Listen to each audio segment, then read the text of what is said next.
Savaitę prieš kūčias gavome užklausą suprojektuoti, pagaminti ir sumontuoti iškabas su kolonėlėmis LRT erdvėje. Rezultatas – projektas buvo suprojektuotas per tarpušventį, pagamintas sausio 5 dieną, o šiandien sausio 8 viskas sėkmingai sumontuota.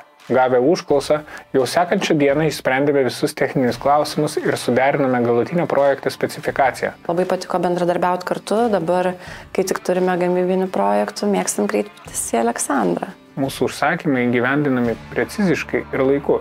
Dėl ilgalaikio bendradarbiavimo su architektais ir dizaineriais dirbančių viešų erdvių projektuose mes puikiai suprantame vieni kitus, todėl darbas vyksta greitai ir efektyviai. Man asmeniškai, kalbant apie matematiką arba galvojant apie matematiką, tai pirmas yra juvelyrinis preciziškumas, kur tikrai pati labai jaučia visada estetinį pasitenkinimą kiekvieną kartą apžiūrėdama rezultatus, kur pagalvoti apie minimales visiškai detalės, kur gal šiaip net ir niekas nepastebės, bet jos yra ir jos tikrai komunikuoja kokybę ir ilgaamžiškumą. Turime ne tik techninį partnerį, kuris gali mum ir nubraižyti ir pagaminti be problemų, be brokų ir tikrai labai kruopščiai ir atsakingai, bet ir kūrybiniam procese labai smagus bendradarbiavimas vyksta. Tikrai jaučiam, kad turim partnerį, su kuriuo galima konsultuotis idėjų kūrybos procese, kur galima pasiskambinti, paklausti, kaip manote, ar šitas veikia, ar neveikia. Ir tas kūrybinis darbas yra tai, ko didžioji dalis gamybinių įmonių vis dėlto nenori apsiimti arba nemato savęs tame.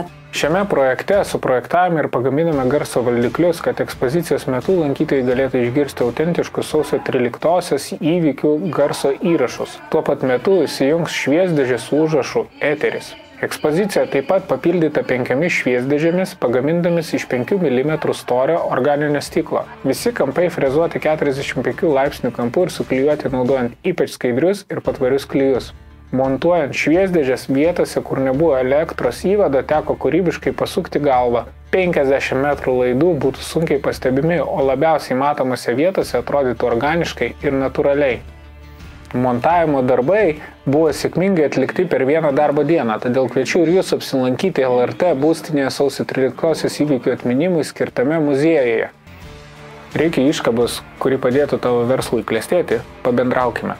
Mano vardas Aleksandras iš Matematika LT. Mano kontaktus rasi po šio video.